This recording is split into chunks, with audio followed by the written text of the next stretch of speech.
Lise et Yanis avaient réservé une chambre dans un hôtel chic du Texas. En arrivant devant leur porte, ils remarquent une plaque étrange. La chambre 322 n'avait pas de numéro, mais une gravure bizarre. Une fois à l'intérieur, ils réalisent que ce n'est pas une chambre d'hôtel, mais une pièce qui ressemble à une salle de torture psychologique. La pièce est minuscule, les murs sont en béton brut et un immense miroir sans teint fait face au lit qui est scellé au sol par des chaînes. Yanis trouve un carnet caché dans un tiroir.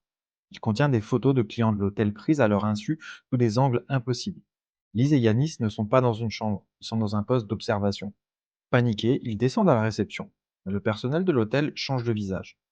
On leur dit que cette chambre n'existe pas sur leur logiciel et on exige qu'ils rendent leurs clés immédiatement. Lise a eu le réflexe de poster les photos sur Reddit en temps réel. En quelques heures, des milliers d'internautes découvrent que l'hôtel appartient à une société liée à des expériences militaires. L'histoire devient virale et la police intervient. Ils découvrent que la chambre 322 était utilisée pour du voyeurisme haut de gamme par des membres d'une société secrète.